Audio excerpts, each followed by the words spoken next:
Hello বন্ধুরা, আমরা কালীঘাটে এসে গেছি। তো এখন আমরা মা কালীর জন্য জিনিসপত্র নিচ্ছি। এই দোকানে থেকে আমরা পুজোর সমস্ত কিছু নিলাম।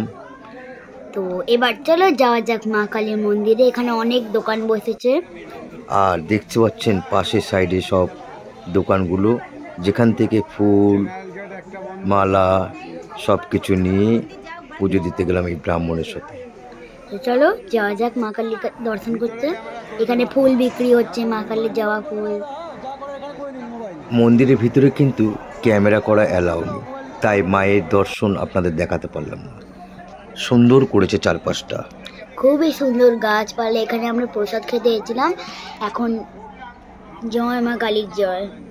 হ্যাঁ, জয় মা কালীর জয়। অবশ্যই কিন্তু কমেন্ট বক্সে বারবার করবেন, আর যারা নতুন দেখছেন তারা অবশ্যই ফলো করবেন, সাবস্ক্রাইব করবেন। ভিডিওটা কেমন লাগলো জানাবেন। আমাদের পরিবারের সবাই মিলে এসেছি, তাই না রিম্পা? হ্যাঁ, আর এখানে এখন কালীঘাটে খিচুড়ি বিতরণ করা হয়, আপনারাও খিচুড়ি খেতে পারবেন। হ্যাঁ, কিন্তু পুজো দেওয়া শেষ, এবার শিবের মন্দিরে পুজো। তারপর রয়েছে বহু প্রচলিত সেই ফাড়া কাটা। পরিবারের সবার মঙ্গলার্থে আমরা ফাড়া কাটালাম। তো এখন দিদি আমাকে একটু টিপটা দিয়ে দিচ্ছে ওখান থেকে। এবার পুজো শেষ, এবার সবাই লস্যি খাওয়ার পালা। জমিয়ে লস্যি খাওয়া হচ্ছে। এ বলে আমি খাবো, ও বলে আমি খাবো। এবার কিন্তু দুপুর 3টে। এবার আমরা সবাই প্রসাদ খেতে এসেছি। এতক্ষণ ভোগ বিতরণ হচ্ছে মায়ের, সবাই লাইন দিয়েছে।